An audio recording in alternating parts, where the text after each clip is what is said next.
ചില സ്നേഹം നിറഞ്ഞവരെ, ഇന്നത്തെ സുവിശേഷത്തിൽ നമ്മൾ വായിച്ചു കേട്ടത് ഈശോ കാറ്റിനെയും കടലിനെയും ശാന്തമാക്കുന്ന രംഗമാണ്. ശിഷ്യന്മാരും ഈശോയും ഒരു വഞ്ചിയിൽ കയറിയിട്ട് അക്കരയ്ക്ക് പോകുന്നു. ആ സമയത്ത് വലിയ കാറ്റും കോളും ഉണ്ടാവുകയാണ്. ആ സമയത്ത് ശിഷ്യന്മാർ ഭയന്ന് വിറയ്ക്കുന്നു. ഈശോ അമരത്ത് തലയണ വെച്ച് ഉറങ്ങുകയായിരുന്നു നമ്മൾ വായിക്കുന്നു.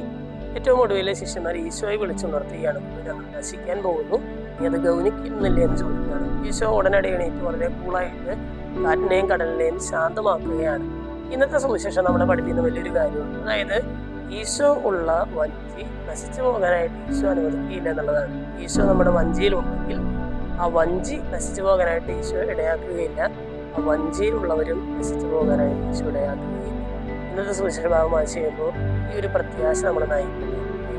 ബെനഡിക്റ്റ് പാപ്പ രാജിവെക്കുന്ന സമയത്ത് കൃത്യമായിട്ട് അദ്ദേഹം പറഞ്ഞിരുന്നു, ഇത് ഈശോ നയിക്കുന്ന ഒരു വഞ്ചിയാണ്. സഭ എന്ന് പറയുന്നത് ഈശോ നയിക്കുന്ന, ഈശോ അമരത്തുള്ള ഒരു നൗകയാണ്, അല്ലെങ്കിൽ വഞ്ചിയാണ്. ഈ വഞ്ചി മുങ്ങി പോകാനായിട്ട് അവൻ ഇടയാക്കുന്നു.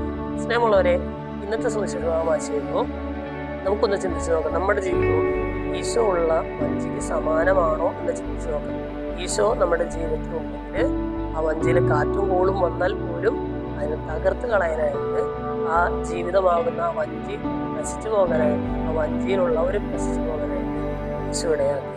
ഈശോയിൽ വിശ്വാസം അർപ്പിച്ചു വരുന്നവരാ ഇത് നമ്മളെല്ലാവരെയും സമർപ്പമായിരുന്നു.